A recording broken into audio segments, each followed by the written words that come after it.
Hello. Welcome to Hello, Philosophising. welcome to Philosophizing. Yeah, Um, Hello, uh, my name is Ruby. That's I'm Nathan. and that's I'm Prachi. and today we're gonna talk about dreams, as promised. Yay. Yeah, that's because the sound is working too. Yeah. Wait, I thought it would be really fun to start off with like your like most vivid experience of dreams. Like Most from your vivid experience of dreams. yeah, Yeah. from like your Uh-huh. personal life. Like do you remember the dream? Where were you during this dream? What was so wild about it? Like what was yeah. Why don't you start? I would start? Yeah. Okay. Oh, yeah, because I prepared. Yeah. Uh, Uh-huh. so recently, over holiday break, I went to Southeast Asia again, and we went to a area that had a lot of malaria, and I had to take my malaria drugs again. And I didn't know this, but as a child, I was also given malaria drugs, and a large class of drugs they give for anti-malaria, like malaria prevention. Um, on the label even says vivid dreams causes vivid dreams.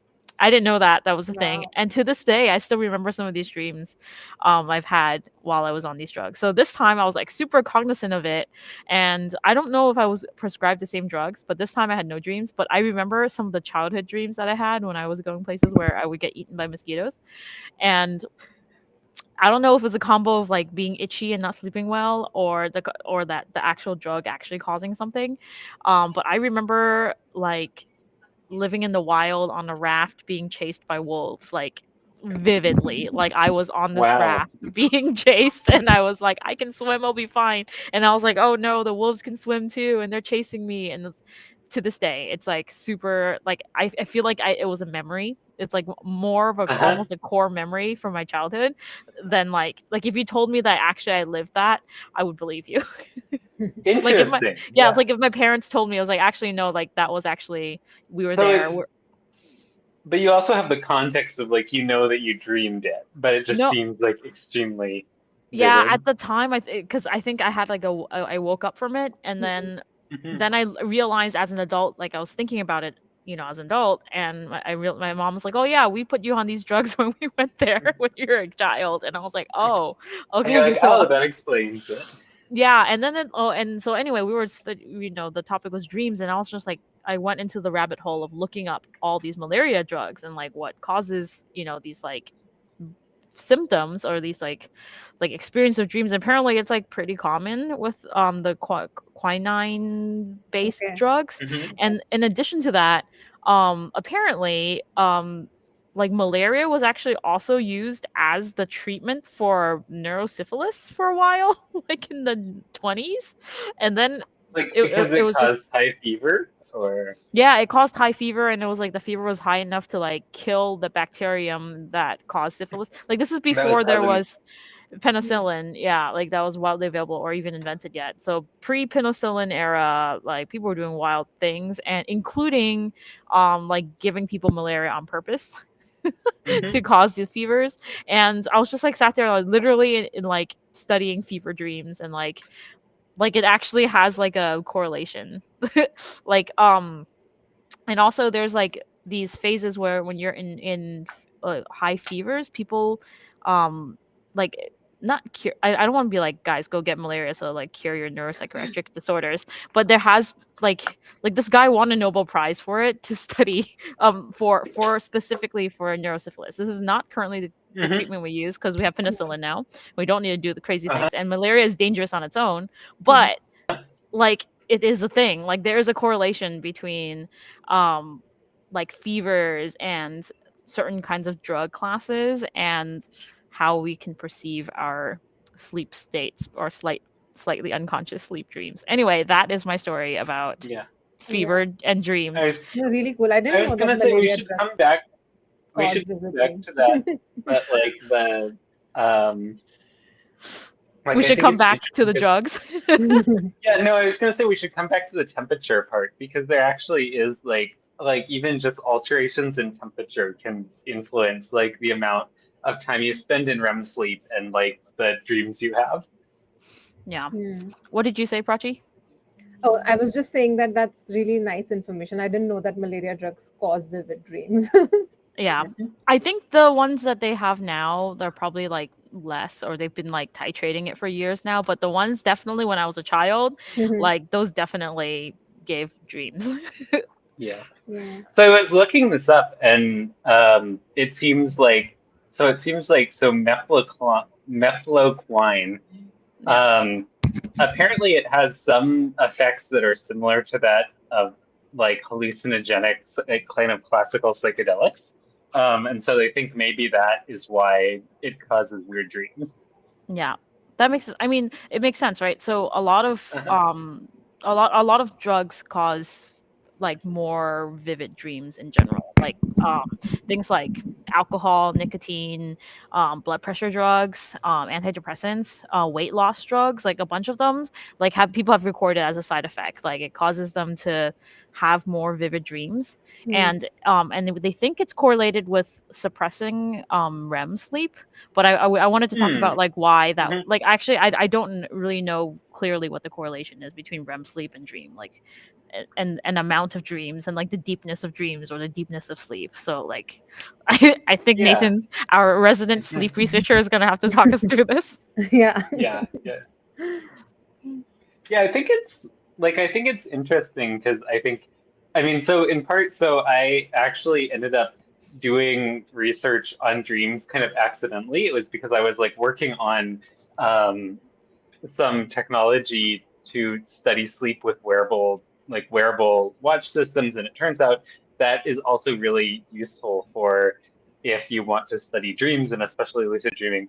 Honestly, I think that dreams from a scientific point are like a little bit boring. Like I think that the thing that are like I would say, for example, like the thing that people always keep asking me is like, oh, what do you think the function of dreams is? And people have all these really like weird ideas about like what are the function of dreams. Like they're like for processing like repressed memories, or they're for like playing out hypothetical scenarios. And honestly, like I don't think any of those like really make any sense when you think about the amount of time that we spend dreaming, and like the fact that you usually only dream about like one or two scenarios. Like it doesn't really make sense to me that like this is a useful thing to do. And I kind of suspect that dreams are just like the subjective experience of certain physiological processes going on, like the same way that like our waking consciousness is. Like to me, like this question is like basically the same as asking like, what is the point of having qualia? And like, but kind of by definition, there isn't a point. Like the qualia can't affect anything. They're just a byproduct of stuff that's happening in your brain. Okay, I'm going to be Hmm. the opposite side of that. It is irrefutable that after if you're like learning and trying to memorize a bunch of stuff, if you sleep Uh-huh. between testing, you will do better, right? Yeah. Like you learn Mhm. like you learn to play a piano piece, and then like you keep learning, you keep trying and you keep making mistakes, but then you go and sleep on it, and then you come back and suddenly you're better. You're like you Uh-huh. just Yeah. magically will have learned it, like Yeah. you just I picked mean, it and up it's and you like could it's do it not again. magic. That's like the thing I study. But Yeah, no, like no, okay, it's not like yeah. I experience it because like it's so Uh-huh. frustrating. Like everyone, I don't know if you even play piano, but you learn piano, you're like playing this piece and you keep tripping up over this like one passage, and you never get it, and then you're like, fuck it, I'm done, and then you go to sleep and you do whatever, and next day you just sit back down, didn't change anything, and you're like, all right, I'm gonna try it again today, and suddenly it just works. But And that's not dream, right? Like, are you remembering it during your dream or during it's like reconsolidating in your sleep? I feel like if it's like the thing that you did right before sleep and then you went to sleep and then like I think during your sleep you're just like replaying like how to play the thing better next time. You're like replaying it over and over again, kind of like visualizing it and like gotta anticipate, this note coming up after this one, so the fingering is this one, so prepare that Yeah. finger, and then tomorrow suddenly it just like comes. Yeah. And And like I think that does absolutely happen. Like we have extremely robust evidence that that happens, but I think that is because of just kind of physiological processes that are going on in your brain, and like the actual conscious experience of dreaming about it, I don't think is like I don't think that's doing anything. Like, I think that that is showing kind of that this physiological process of like REM sleep is important for learning this skill. But I think that the dreaming is just kind of this epiphenomenon, this thing that happens because you're in REM sleep. So Hmm. you don't there you think there's no weight in like those animal recordings where they run a maze and when they're awake and then like in their sleep Yeah. they have similar firing activity like in the order of place like the place cells that are in the order of the maze in their sleep. Oh, no, I do. I think that's super important. But I think one of the interesting things is like, for example, that happens in the phase of sleep where people don't really have vivid dreams. People do Ah. report like so that happens in what we call non-REM sleep. And actually, one of the things that we were also going to talk about is like people think that you're either dreaming, you're unconscious. It turns out in non-REM sleep, you do actually have some sort of dreamlike activity. But it's more like thought. It's more like you're kind of when you wake people up in that stage, they kind of report having some thoughts. They don't really report like seeing this like whole world of things going on. And that phase of sleep where it's you're not really having these vivid hallucinations, that's when the memory replay is happening actually. And Oh. we think that REM sleep is also important for some things. We think maybe there's analogous processes that happen in REM sleep. But I guess to me, I think the important thing to talk about is like the process that's happening in the brain. And I think the conscious experience of dreaming doesn't really tell us anything. And like I think that one reason I think about this is like so, like, we know one of the things that benefits from REM sleep is learning really complex skills. Hmm. But when you're dreaming, it's not like you're spending an extended period of time in your dream practicing a skill. And you're not like, you remember like maybe a couple of dreams per night. So it's not like you're like another theory about dreaming is it's kind of exploring alternate scenarios. But it's like you don't actually have a conscious experience of trying that many scenarios. So this idea that the conscious experience is really important for you in some way doesn't really seem to make sense to me. So Do does you, it have a does it go have ahead. a counter effect? Like if you are dreaming like something which is like unrelated to the skill that you learned when you were awake, does it have a counter effect that instead of being becoming better at it, you are like not becoming better or something like that because you are dreaming something else? So is dreaming like counter to your learning the skill Yeah, thing? I mean, so we do know there is a study, and I'll put it in the chat, that people, like, if you dream about a learning experience, you tend to see better memory for it. But Hmm. I think, like, you can also account for that by saying that the things that we dream about tend to be the things that are really salient to us. Like, I think actually I think it's kind of like when we're awake. So your brain is processing a lot of stuff, and a lot of learning is actually happening kind of unconsciously. And like a few things like get attended to, and those are the things that are available in your consciousness and that you have qualia of. I think that's fundamentally what's going on in a dream. Like I think the way to reconcile this idea that, like, for example, REM sleep is important for processing all these memories, but we don't dream about all these memories being processed is that like all these things are kind of happening in parallel. Like a whole bunch of things are being processed in parallel when you're in REM sleep. And a few of them happen to be particularly salient or particularly strong. And those are the ones that kind of pop into your consciousness as dreams. Do you think those happen, the really particularly like salient ones are usually the dream that we had right before we wake up? Like and all this the previous dreams we just like forgot.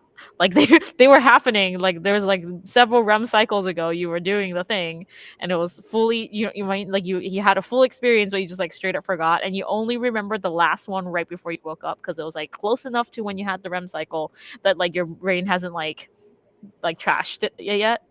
Yeah. Oh, yeah. Oh, yeah. So to summarize it, yeah. So like, I mean, that's kind of what. First of all, that's kind of what I'm arguing is that the experience of dreaming doesn't really do anything. It's just the experience of being in a particular neurochemical state in which your brain is doing things, and dreams are just kind of the subjective interpretation of that experience. But yeah, I think to answer your question, Ruby, I think the that is a huge thing too, is like when people study dreams, oftentimes they will actually wake people up at kind of prescribed points in the night for specifically that reason, because it seems like we don't really encode memories very well when we're asleep.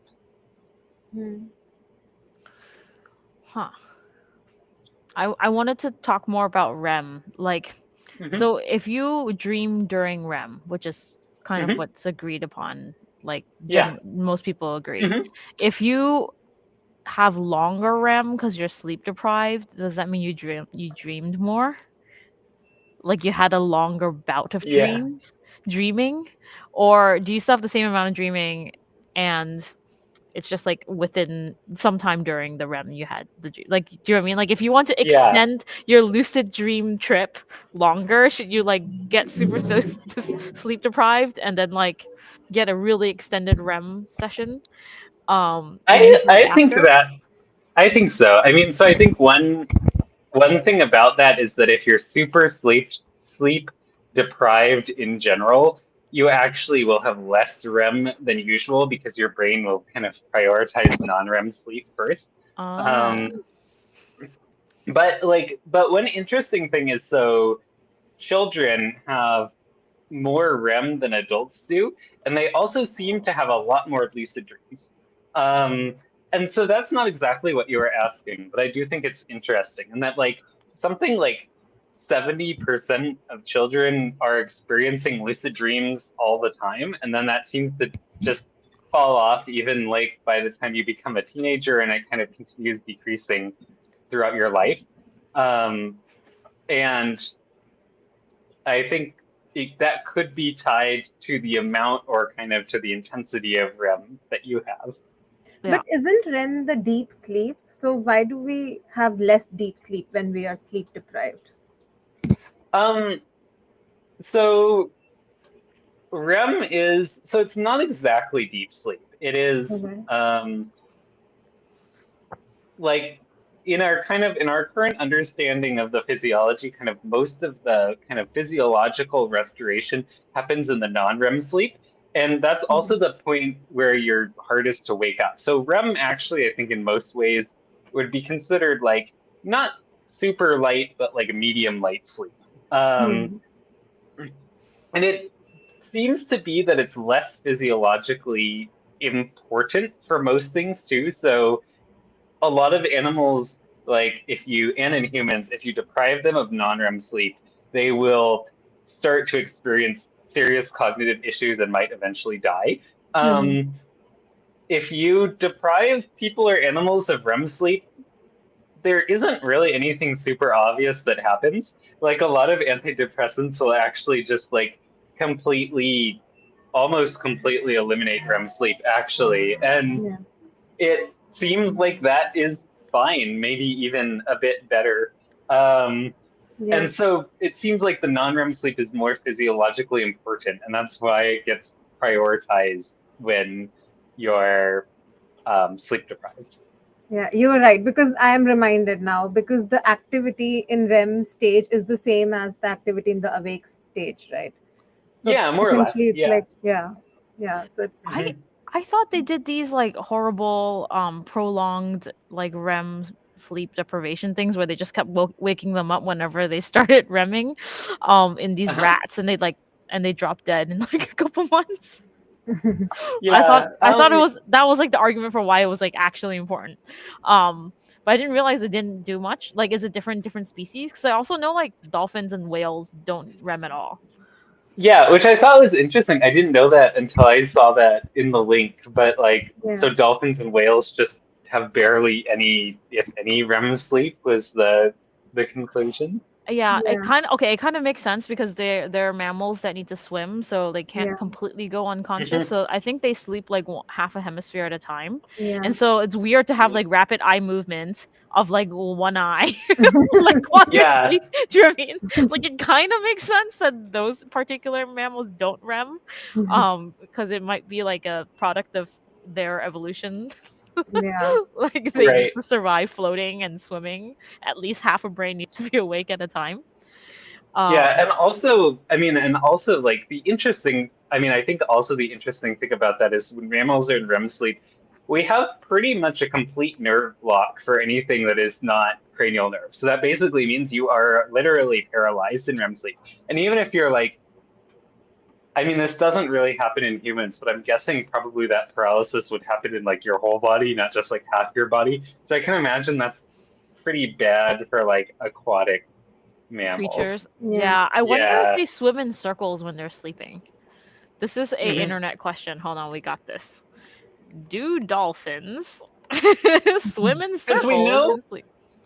We know you can actually have quite a bit of motor function in non-REM sleep. So like sleepwalking happens in non-REM sleep. Ah. And it's like in non-REM sleep you just kind of you don't usually want to move, but in REM sleep you're like actively paralyzed. Yeah. Okay, they totally swim in circles. According to Google Gemini, they swim in circles in a really like a pattern, like a swimming pattern to rest. They'll like swim in circles. I was like, They'll okay, just like circle. yeah. Is that just So because they're swimming with like half their body, or I think so. I feel like half their body Yeah. is probably paralyzed. or at least just like not doing normal motor function? Yeah. Yeah. But the Yeah, I think in that- lucid dreaming, when they talk, is it the REM sleep or the non-REM sleep? That is almost always non-REM sleep. So actually one of the studies I worked on was trying to get people to communicate when they were in a lucid dream. And the challenge of it is that like because of that paralysis effect, it's extremely difficult to actually produce any speech. And if you could, it would probably wake you up. So we had to use things like having people like blink and move their eyes and interestingly like sniff. Like we had to have all these like workarounds for people to communicate in the lucid dreams. Yeah. Yeah, and I think the dreaming or like the wakefulness state that happens in REM or also is really correlated with like acetylcholine tone, right?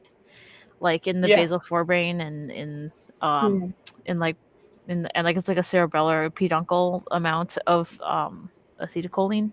I was just talking to an anesthesiologist about this, and I was just like, wait, that part is it's just caused by like little bursts of acetylcholine like during your sleep. And he was like, yeah, that just happens. That's part of our sleep cycle. Like we have these. Do they think it has like a function? Like if you ask them like why does that happen? What do they think it's doing? They don't know. But it's one of the things that distinguishes like when you're under anesthesia and if you're asleep, I think. They're like it's like one of the differences. Like if you're just like GABA you GABA inhibited everything, that's anesthesia currently. Yeah. And then you have but if you're asleep, you'll have these like little cholinergic like bursts that happen. Now, I don't think they know what it does. They're just like, this is a signature of REM. They're like, during REM, you have these little bursts. And I was just like, okay. Cool. That's interesting. And it's like, it's like rhythmic bursts of acetylcholine, or?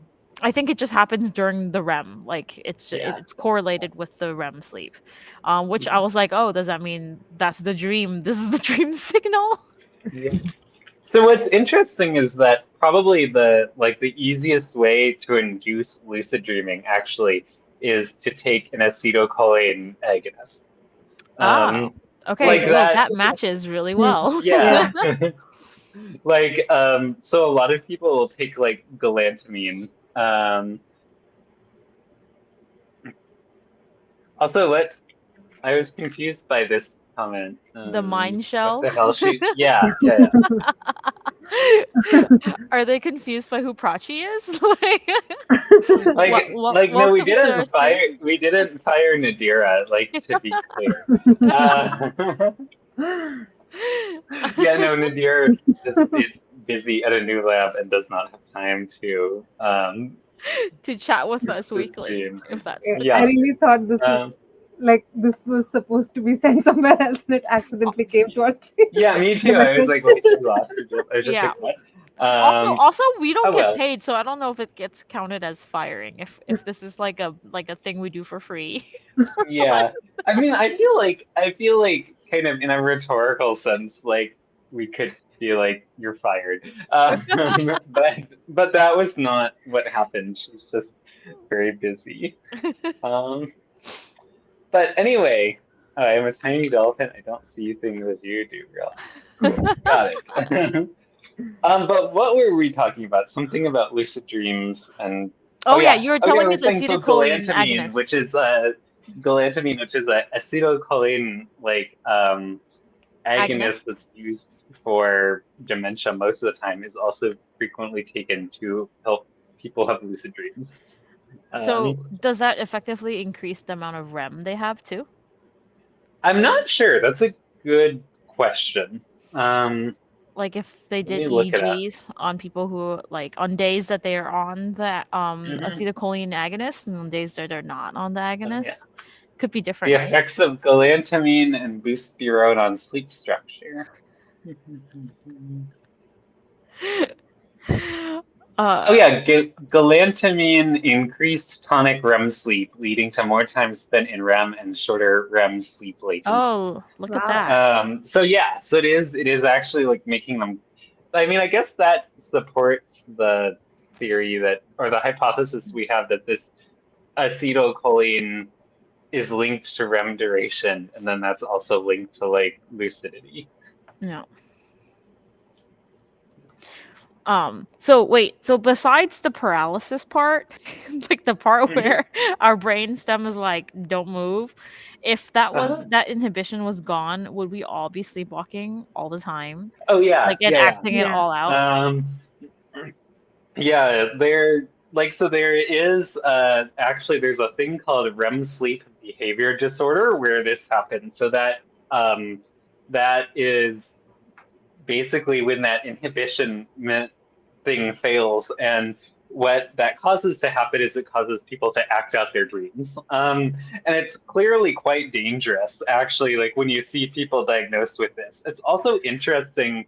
It seems to be kind of the very earliest sign of Parkinson's disease. So we think it's actually related to dysfunction in the striatum. So probably in REM sleep, a lot of that inhibition is happening in this motor control system that is also implicated in Parkinson's disease. And the first the first symptom of that you see is that this system has trouble kind of turning all the way off.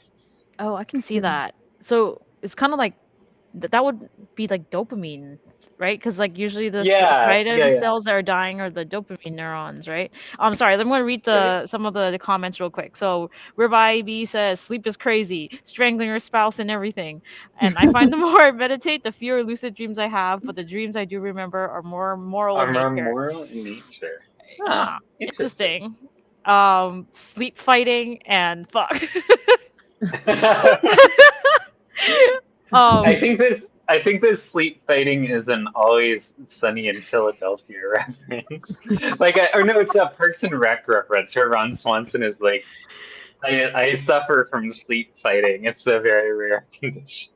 uh, But he really has REM sleep behavior disorder, and he's gonna yeah, get Parkinson's. Sorry, yeah, that's but dark.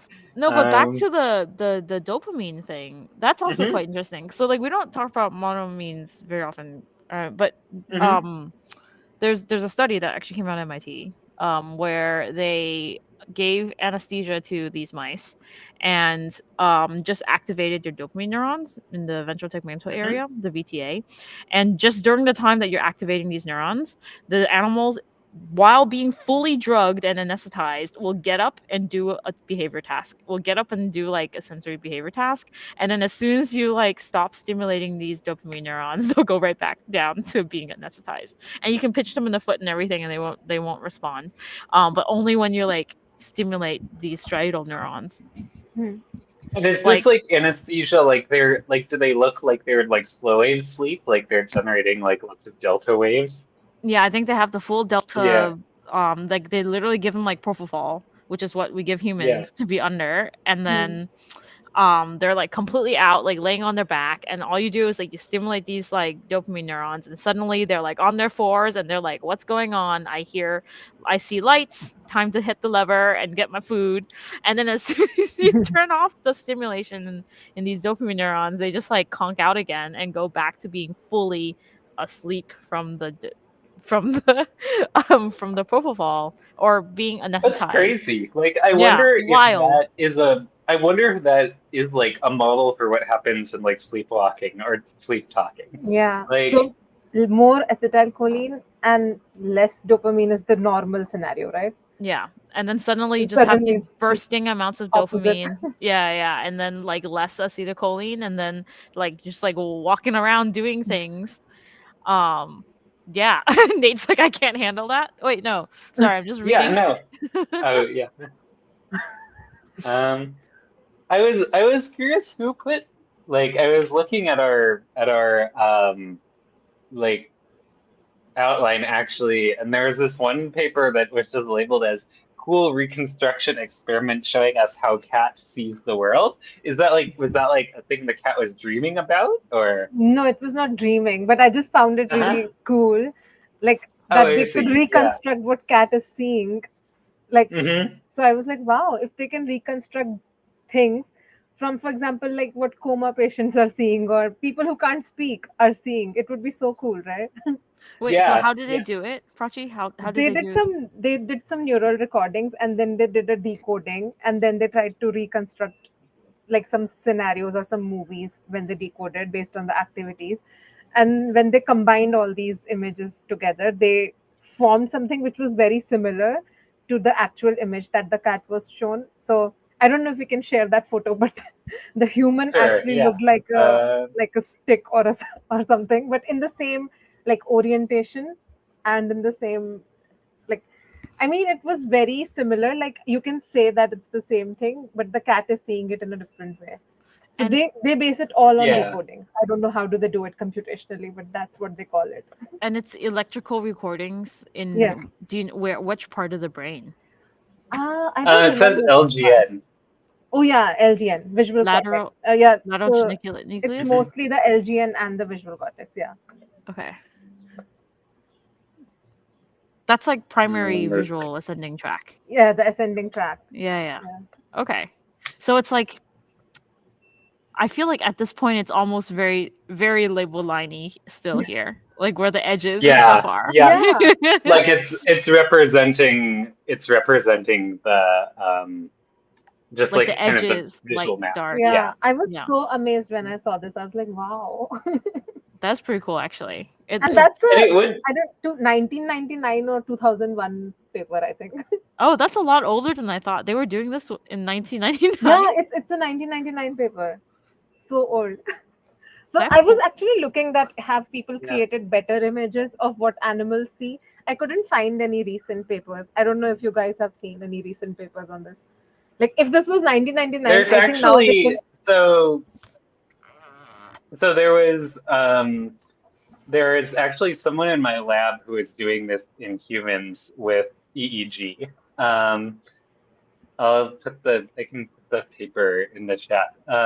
But interestingly, I think one of the big advantages actually um, they were able to use some AI image decoding. So basically, instead of trying to decode the actual pixels from the image, you basically kind of have this mathematical vector that describes the image, and they were able to decode that from the EEG. And actually, they could do it. They could do it pretty well. I can pull What this up. if what we're decoding is the maximal like resolution cats see us in? Like what if we're just the blobs like with a couple dark Yeah, eye I holes? think that's exactly what the cat sees. It can't see better than that. Wow, these are really good. These are Yeah, oh so wait. so the way to look at this is so these ones that say ground truth on the column, these are the Mhm. images that the person saw, and then the one that is right next to it is what you decoded from their brain activity. So you can see it's like it's Wow. better than they were getting from the cat. It still looks kind of weird. Um, and they also say like these are the good ones. They also had some examples of failed ones here. So this is Oh, Let's see. from whom? From humans? yeah, from Yeah, this is human from EEG. humans with Okay. EEG. Okay. Oh, they didn't keep the tiger pizza. There was one that we saw in lab meeting where it was a picture of a tiger, but the decoder couldn't really decide whether it was supposed to be a tiger or a pizza, so it just kind of made like half and half. Yeah. It's nice that like the shapes are fairly intact. Like round things are round. Do you know what I mean? Mhm. Like Yeah. circular things that have holes in them have holes in them, even if it's incorrect, right? Like Mhm. the shape outlines Yeah. are fairly I mean the dog and the tiger was kind of a fail, but like they're Mhm. still like Yeah. an Well, like animal these are thing, right? the Yeah. yeah. It's a thing with hair. Yeah, it's not doing so hot with faces, but like No. Hmm. Very yeah. impressive. That's so I mean Yeah. straight up just Um EEGs, right? This is yeah. in Uh-huh. mind reading territory now. Now it's just like my thoughts are not private anymore. Yeah. And I will say like this is with a limited set of objects. So it was like, okay, you showed them these objects and they showed it like several times. There were multiple trials for each of these, and it was trained on like they kind of pre-trained it on other objects that were like this. So it did have some limitations, but it's still really good. And it's actually the reason I was mentioning that is because there are now people thinking about can we use this to look at what people are experiencing in dreams. Oh, I feel like Um, this is a great place.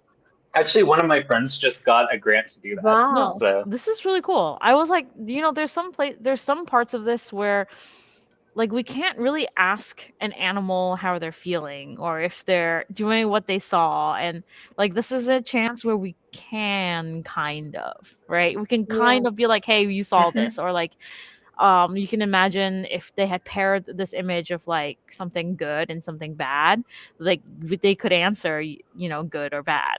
Like Yeah. Right. that's Uh-huh. kind of cool. Yeah, it is a little bit limited because I think like in this case we're kind of assuming that like that it is reconstructing the image, right? Like Yeah. we're kind of trying to force a way of looking at we're trying to say take the brain activity and reconstruct this image. And like in some ways that's cool. In other ways like it I feel like it's sort of a distorted picture of what the brain regions are actually doing. Like you're That's like true. we could decode an image from that, but that doesn't necessarily mean the image that brain region is representing visual information. It doesn't necessarily tell you that much about like the subjective experience. That's true. And But also how the brain actually works. It's just because the exactly, yeah, information is yeah, stored in there somewhere, it doesn't mean it's kind of like um I would this analogy work like if you just opened a computer and pulled out the hard drive and then looked for patterns that are of ones and zeros that matched the ones and zeros you put in. Like you yeah, showed it to the camera. But like that doesn't exactly, tell you yeah, how the yeah, how the actual computer, like the full computer works. It's just like here's a signature that exists in both yeah. And it's like okay, you instances. can find out something about like when the computer was made by looking at its hard drive, but like is the computer actually encoding that information? Like not really. That's just like a thing that you can find out by looking at it. I will say, like, I mean, people have done all sorts of really interesting ways of trying to get at this question in dreams. And so this is something that my old lab used to do. So we had these techniques that we used to we could actually make people become lucid in dreams and then give them instructions to do in the dream and then get their responses by having them do like different eye movements. And so I think like in people, I think this is cool because it let us do like really like cognitive experiments when people were dreaming. And I think like one of the really cool ones I think is that they had people in a lucid dream just hold their hand out like that and then just follow their finger. And it turns out when we're visually tracking an object, our eyes do this kind of smooth tracking motion called smooth pursuit that we cannot do voluntarily. So you can do it if you are following something that's moving, but when you actually move your eyes because you're like, I want to look at this thing that's not moving. They move with jumps. And so what they Yeah. found is that when people track their finger in a dream, they're doing smooth pursuit, even though that there isn't an actual object that they're tracking. It's all a hallucination generated by the brain.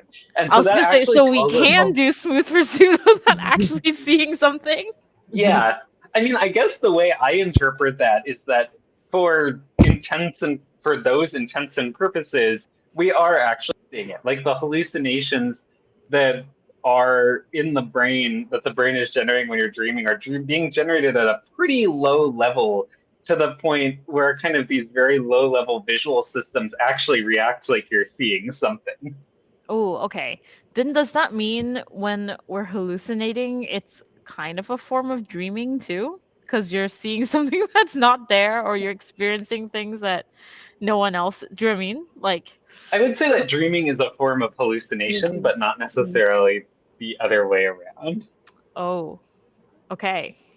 I But never Like, connected that. Yeah, go ahead, in, Frashi. in your lucid dream experiment, do the experimentees say that they had the same dream again?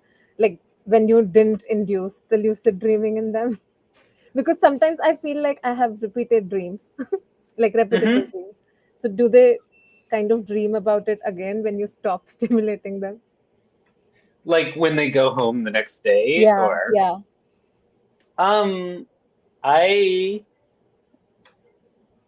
I haven't heard anyone mention that actually. I will say, like, so the really interesting thing is when you bring these people into the sleep lab, Hmm. they tend to have dreams that they are in the sleep lab, which is like very confusing. Like a lot of the people actually report like they dreamed that we came in to wake them up, and then they woke up, but they were still actually dreaming, and then they got really confused when we then actually came to wake them up. Oh. Yeah. Like the most common thing for people to dream about in a sleep lab is actually just being in the sleep lab for some reason. Yeah. Which actually, it's not that odd. So we tend to dream about things that are very emotionally salient and things that happened pretty close to when we went to bed. And so if you kind of go into a sleep lab, being in the sleep lab is both of those things. It's a very weird, kind of uncomfortable experience, and it's happening right before you go to Yeah. bed. Yeah. So I think it makes sense. Yeah. Yeah. And maybe they're constantly thinking that somebody will come and wake them up. So that's why they feel that you already woke them up. Yeah, exactly. You're getting kind of a lot of even just environmental cues that are telling you like I'm still in a sleep lab too. Oh yeah, Yeah. Red IB says like, oh yeah, when I was writing my thesis, I was getting a lot of these like we call them false awakenings, and it's pretty common. Oh no, then you thought you did all your morning chores, but you actually didn't do it. And then you have to wake up and you're like, oh shit, I gotta do it again. I have to go brush my That's the teeth worst. again and That's pack my the lunch worst kind of again. dream. Uh, It's just like I guess I hallucinated doing this. yeah, mine show says Yeah. controlled hallucinations a la what is this person's name? And Anil said. Anil Seth. Anil Seth. Yeah. Yeah. I don't know who that is actually. We should listen to one of these talks. There's a Neil Seth and Neil Tyson discussing consciousness. Oh, that sounds cool. Yeah. Yeah, we should do like a like watch and journal club. That would be fun. I'm always down to talk about consciousness. I Yeah. do think the idea of controlled hallucinations is interesting. I think so like I generally find dreams kind of boring, like I said, but I think like one of the reasons that I think people are like in this lab, for example, we're interested in lucid dreaming is there's this idea of like, okay, if you want to have really good, like extremely good virtual reality, it might be easier just to kind of figure out how to get these systems that are already in our brains to generate specific environments and scenarios. So rather than trying to like put in all this extraneous, like very high resolution visual input, very high resolution tactile input, where you have to like somehow patch something into like all of these different kinds of receptors all over the body. Can we use the same mechanism in the brain to just make it generate something for us? Yeah. Oh, this feels very like Three Body Problem VR headset situation. Mhm. Cool. Uh Yeah, let's see Prachi, what you had a bunch of papers on here on this Yeah, those stream. are just Tell us more about like why you want like which ones you want to talk about. so the first one that I have posted there, that is Matt Wilson's paper. So Oh, uh-huh. yeah. So he made rats run on like circular tracks throughout the day, and then in their Mhm. sleep he was just recording the activity, and he could see the same activity that was recorded when they were running on the circular tracks. No. And Mhm. he recorded it during REM sleep. So he feels that so I think he was the earliest people who said that rats dream, like rats have complex Mhm. dreams. So that was interesting. Like I had read this paper before, but I never realized that it was Matt Wilson's paper. Like down the hall or Uh-huh. Yeah, sorry, downstairs from us. yeah, yeah. So that was interesting. Wait, And Yeah, I no, just there's had like a thought about hmm, animals. hmm. So if you uh-huh. don't have REM sleep, you don't dream.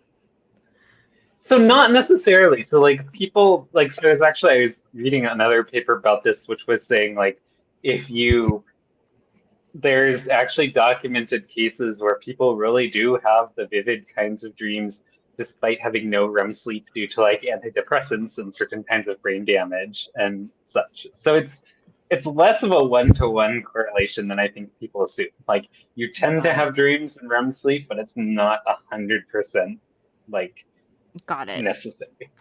Which means that there's hopes that dolphins and whales also still dream. Like that whale's dream. Uh-huh. Yeah, Yeah. With half of their brain at a time. at a time. Yeah. Yeah. Okay, wait, Prachi, tell us the other papers because that's a Uh, solid paper. Yeah, I mean, the other one was the reconstruction paper that we already discussed, the cat The cat reconstruction. one. Yeah. Yeah. Then I don't know if Nathan is on this paper because the study that Nathan described is exactly same, like the real time dialogue between experimenters and dreamers during REM sleep. Oh Like it's yeah, the yeah, exact. that was the one that I was talking about actually. Oh, I did see you in the author list. You Yeah, were there? it's because it has a ton of authors, but Okay. Okay, so this is your paper then. yeah, Yeah. Oh, yeah, yeah. This because this is exactly what you described. yeah, exactly. So that was the one where we had people come into the sleep lab and then like we made them become lucid and then we had them do math problems, which is like the most boring thing that you could possibly like do in a lucid dream. But it was Hmm. like I'm just imagining like how much like actually there's this hilarious figure where the person is like they're showing the experiment, the person is like, I'm dreaming! Exclamation point. And then it says like experimenter, what is 3 + 3? And then that was Yeah. basically how that's basically how the experiment worked. But Yeah. No, when I read the it title, was I a thought proof that they of are concept to speaking. show that. Sorry, your Mhm. video is getting cut in between. Oh yeah. There's some lag. No, but when I read the Mhm. title, I thought that the person is actually speaking. But when I saw the figures in the paper, I realized it's just like muscle twitching and eye movement that tells you what they are saying. Yes, no, or something like that, right? Yeah. Yeah, so we so one of the reasons they used the addition task was that people could do a number of eye movements that corresponded to what the answer was. Yeah. So they Oh would do the wow. Positive math problem, control. and that's how they would signal the answer. Could Yeah. do you lose inhibition when you're in this lucid dream state? Like could you tell them to do something that they don't want to do and like will they have the ability to not do it? Um,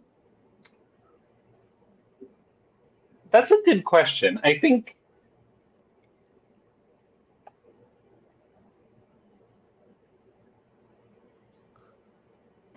it's unclear. I think how people usually consciously experience this when they're good lucid dreamers is they do have a lot of they do experience it as having a lot of volition.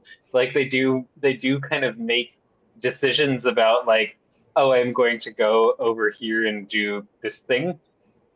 On the other hand, I mean, I imagine people would lose some inhibition just because they know nothing is real, right? Like But I was I wondering, don't like, know. if you force them Yeah. to answer a question that's like, who's your favorite child? Where, like, if they're awake, they would never answer it. They wouldn't want to answer it. Or they, like, like, you can't pick your favorite child. But, like, if they're in this, like, lucid dream state, they might actually pick their favorite child. Do you know what I mean? Like, you Yeah, could like could get you them to tell interrogate people in a dream, like Inception style? Inception style, be like, Yeah. tell me your favorite child. Yeah, Mindshell has a Um, good question. Like, how little mhm. or how much can one create via tactile sensations? Like How the little or how much can response. one create via tactile sensations? Like Like, in while terms dreaming. of, Yeah, while oh yeah, dreaming. Yeah, I think that's what no they're. one has, I don't think anyone, so like, I don't think anyone has really specifically studied that. I mean, so the trouble with a lot of this research is just, it's very difficult to do. So we have like a lot of these questions that we don't really know the answer to. Yeah. Um, I I but also yeah, with your interrogation thing, yeah. um, I think that's also an interesting question. Like, I don't know. I think it's possible that people are more suggestible or could have kind of more like utilization behavior where they just do what you ask them to do when they're in lucid dreams. I don't think anyone has really looked at it that much. Yeah, I wonder if it's like, those I find it kind of kooky, but like when you go to the state fair and there's like an illusionist Hmm. that or Uh-huh. hypnotist or whatever, and they're like, go to sleep. Now you're laying an egg. Now like Uh-huh. now your butt fell off and like you lost your butt. Go find your butt over there. I wonder if that's like a really similar way because what you're doing is you're giving them instructions and then they're just Hmm. doing them in their dreams. Um Wait, is like that real? Like, I have never thought about it, but is it real? Like the hallucination that happens on stage and then they make people do things? Has anybody So I experienced think it? it is real in the sense that it happens. I think it's like the person tells people to do things that they would ordinarily refuse to do and they do them. Like that's definitely real. And sometimes Okay. like people report experiencing like different subjective sensations, they change their behavior in unusual ways. I think that's real. I think the idea of like a hypnotic trance actually is not really a thing. Um, I think it's actually so the way hypnosis really works is it's a way of using the placebo effect systematically. Um, and the hypnotic trance is basically kind of a made up thing that hypnotists use to do that, but they're changing your behavior using suggestibility and the placebo effect. Hmm. And yeah, I guess to Ruby's question, like, yeah, I do wonder because it's like, so we know, like, one of the things that people like think about with dreaming a lot of the time is why do we not find dreams bizarre? Like, there's all this weird stuff that happens, and why do we not go like, wait, what the hell was that in the dream most of the time? And the theory is that a lot of our executive function, and especially some of the systems that detect changes or conflicts, are just kind of offline in that state. And so I imagine that could make people more suggestible or more influenceable in some ways. Yeah, the prefrontal cortex basically is inactive, but other areas are Mhm. active, like the hippocampus, amygdala, ACC. Mhm. I wonder if it's not so different from how we do our normal like imagining scenarios anyway.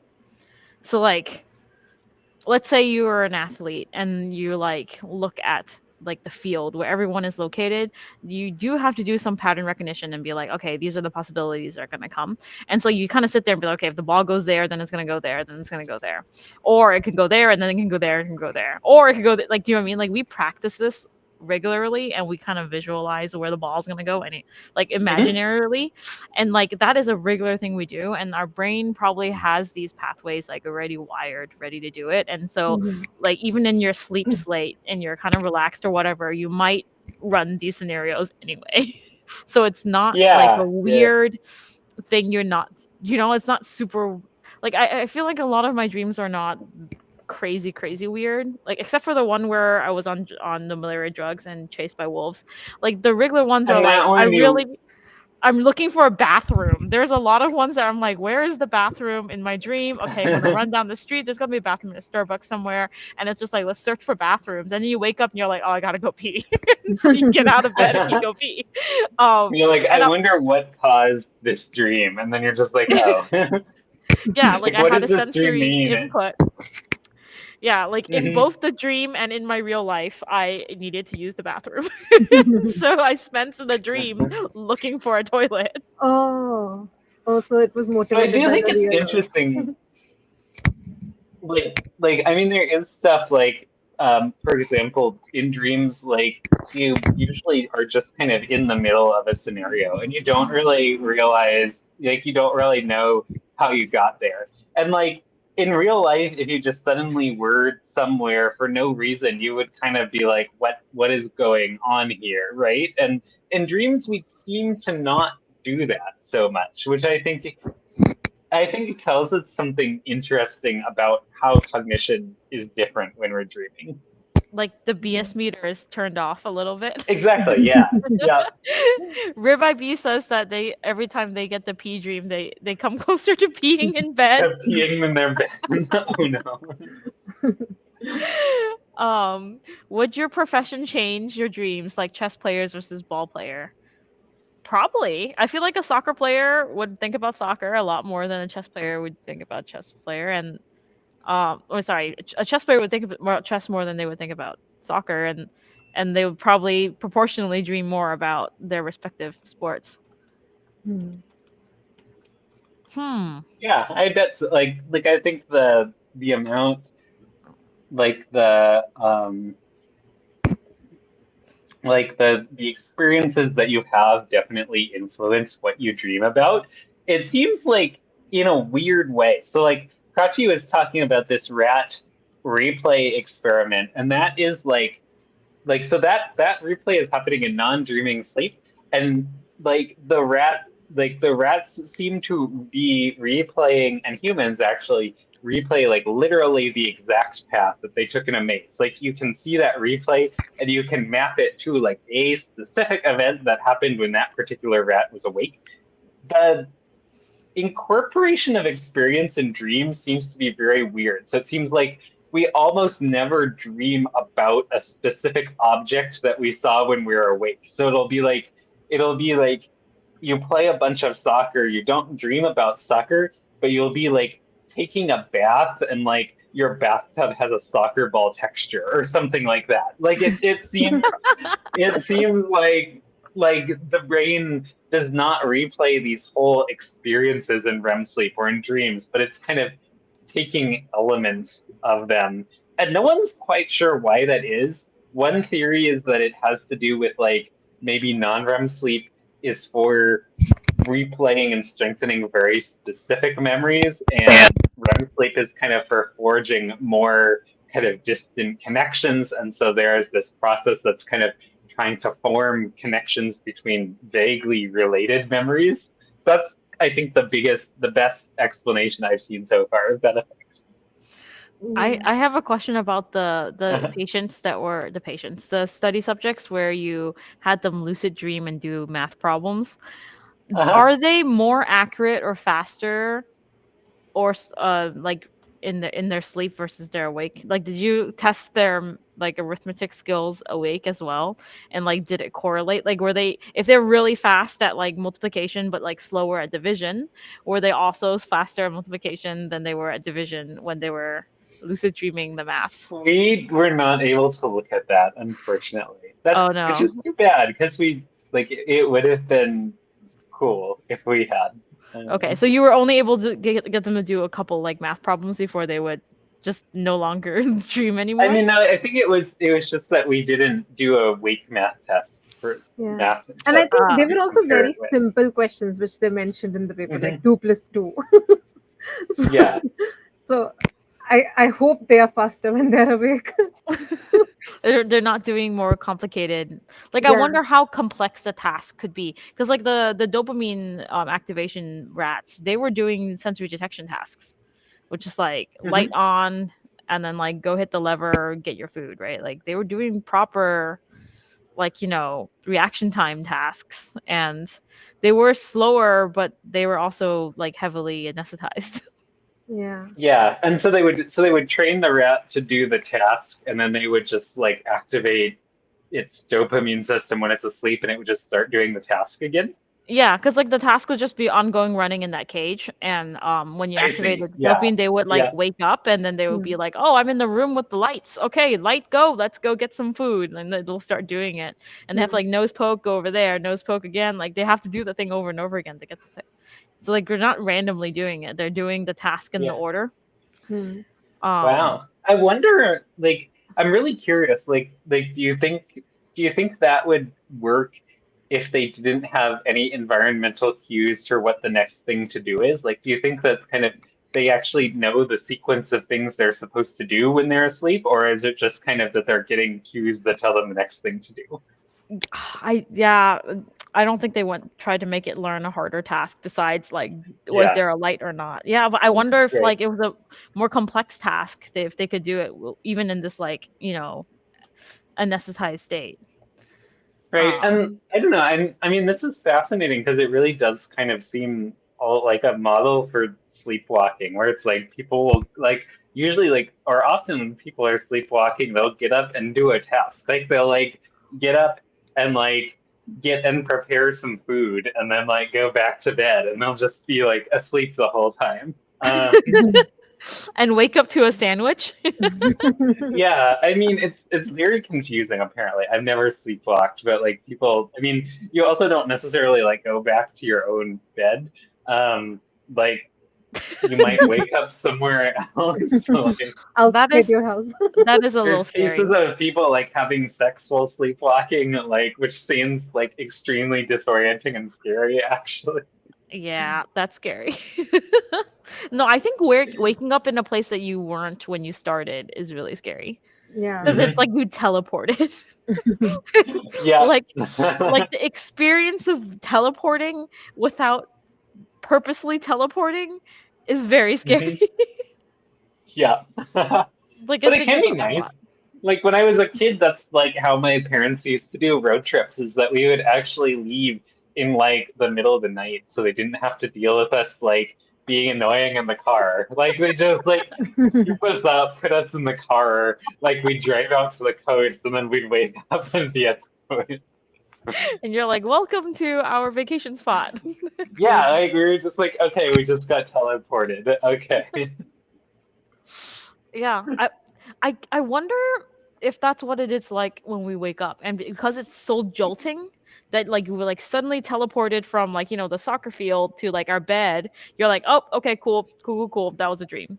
And like that, well, those were our cues, right? Like we used our spatial cues once we woke up to be like, that was a huge change. That's not normal. So therefore I was dreaming. Yeah. Like, I mean, like do you ever get the thing where like you wake up in like a new environment and it's really confusing and disorienting? yeah. Yeah, Yeah. absolutely. Like first night effect, like whenever a new vacation hotel, whatever. But I was thinking like maybe the Inception thing where you need like like a topper thing to be like that top should stop spinning because in Yeah, exactly. reality it Yeah. would. Oh, so you're Um saying people wake up and then because like they're in a familiar environment, that's how they know they're actually awake and Yeah, not like absolutely dreaming. they're in a Yeah. dream. And I feel like those rats that got stimulated while they were anesthetized, they were probably in their dreams. Do you know what I mean? They Uh-huh. just full in their dream cycle. I don't know how conscious they were, but they were like just doing what they were doing anyway because they've been trained on this task for like I weeks. do wonder though, like so when they stimulated the rats, did they see any change in the EEG, or did the rats still just look like they were just the same anesthesia state? No, they looked like awake, and I think their Oh, EEGs okay. Yeah. would lose the the delta waves you expect from like an Uh-huh. anesthetized animal. Like it looked like an awake animal, like a little wobbly, but like awake-ish, and they were doing the task, which is But I really see. what wild. Yeah. else would a rat Uh-huh. do? It's just doing one thing throughout the whole day. Like it's doing other things also, but it's made to do only one task throughout the I day. mean, it could scratch his butt. It could like sniff. Yeah, but It could explore the cage. It could do other things. that's kind of like not involuntary, but kind of involuntary. Like you don't dream about it because as humans, we are doing so many things during the day. I That's feel that true. like when you're doing experiments, you're doing them 9 to 5. The rat is doing the same thing over and over again. Like, what else is it supposed to dream about? Oh, I mean, have you ever dreamed an experiment into existence? No, but I sometimes feel like sometimes people say like when you think about your experiments a lot, you can get the solution to a difficult problem when you are sleeping. I've tried to do that. I'm like, I will actively think about a problem and hope that I'll find a solution in my dreams. Yeah. Never And happens. there's evidence for that. There's Oh, actually, there is. it seems, especially the state. So like there's this weird kind of dream that happens actually not during REM, but when you're just starting to fall asleep. Hmm. Um, it's called a hypnagogic state, and we actually have some very good evidence now that like if you ask people to solve a problem and then you put them in the hypnagogic state, that helps them come up with new creative solutions to the problem. How do you Um, get into the state? Like, what do you do to help them get into this hypnagogic state? um, it is so kind of the traditional method is actually you have them like hold an object in their hand, and as they go transition from being awake to asleep, they lose a lot of muscle tone, and so the object falls out, and that wakes you up a little bit, and it kind of keeps you right in this like very lucid or very light sleep stage. Um, This is the holding your phones reading before bed, yeah, yeah, yeah. and And then so you actually, drop the phone almost. yeah, and so one of my friends actually made like one of my friends actually made a device that does this. So instead of having to have like an object, it actually has like a muscle tone sensor, and then it can play sounds to kind of keep you in this stage. And I think it's really interesting. I think we're doing some experiments actually with this now, and our hypothesis is that it might, in many ways, be quite similar to a psychedelic state. You actually you see a lot of the same sorts of changes in the brain networks when people are in this state. So I think actually what's going on is that kind of it's the same kind of network reconfiguration and loss of the default mode network that happen in a psychedelic state. You also have when you're going into sleep, and I think that's why it helps with creativity. Oh, that's kind of Nice. cool. I do Yeah. find I feel like it's kind of my procrastination mode. Like I will find myself doing that. Like I try not to do that when I have to work and stuff, but like on days Mhm. when it's like a 3-day weekend or something, I would just be like, I don't need to sleep early. I'm just gonna lay here and read this book. And I'm like falling asleep reading this book, and I'm like, why would I keep trying to read the book? Like read it tomorrow. Like, but like I kind of enjoy that in between state where I'm like, ah, I guess this character, and You're then you just kind kind of of like falling asleep and yeah, and then you're like, kind of dreaming the solution to the story, and then you wake up and you're like, oh wait, I yeah. didn't actually read the chapter, and I have no idea what happened to this character, but I slept thinking I knew what happened to them and I made it all up. Yeah. Yeah. I really dislike it just because like I am always like I either like I know like okay now I need to either like make myself get out of bed and take my contacts out, or I'm just gonna like fall asleep with the lights on like on my floor. Like I Yeah. find it unpleasant. Yeah. No, like sometimes if you're in a place that's just unpleasant enough, like you're like, I'm just gonna sit in this hard chair Oh so I yeah. won't fall Yeah. asleep here, and then you just procrastinate away, and then suddenly like it's 4 a.m. and you're like, why didn't I just go to bed? Yep. Yeah. Wait, if you're in a place that's unpleasant, you said. Yeah, whenever you're in Mm. place that's unpleasant, you can go into that like psychedelic trance state that you're like really sleepy Oh but yeah. not staying up, Mhm. and it's so unproductive and super useless. But like somehow you Yeah. just keep doing it. Yeah. I was gonna say I actually just go to sleep in that kind of situation. Like I've heard other people talk about this, but like I'll just be like, I do not want to be conscious right now, so therefore I'll just like go to sleep. It's like I don't want to be conscious for this conversation. All right, I'm out. I was Yeah, just thinking yeah. about Ruby's first question because you said that you don't like the idea of dreams so much, like from a science point of view and stuff. Do Yeah. you Uh-huh. actually have a lot of dreams? I'm just thinking, have you trained your brain to not have dreams because they're useless? Yeah, no, I have quite a lot of dreams, and I Okay. think they're interesting. I just don't think they do anything. Okay. Do you find that it's anti-correlated with good sleep though? It seems to be, yeah. Yeah. So the amount, so it's interesting. So how people rate their sleep, like if you ask people to rate their sleep quality, we know that actually the way people judge that is how much dream content do they recall.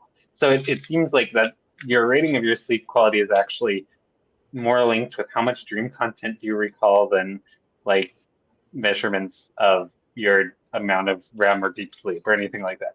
Mhm. At the same time, we think that people who recall a lot of dream content, it's probably because you're waking up a lot. Um, like we think that kind of that sort of sleep fragmentation where you're going between late sleep and wake is really like if you're in deep sleep, you usually just don't remember that much about what happened. So that sleep fragmentation is what causes you to recall a lot of dreams.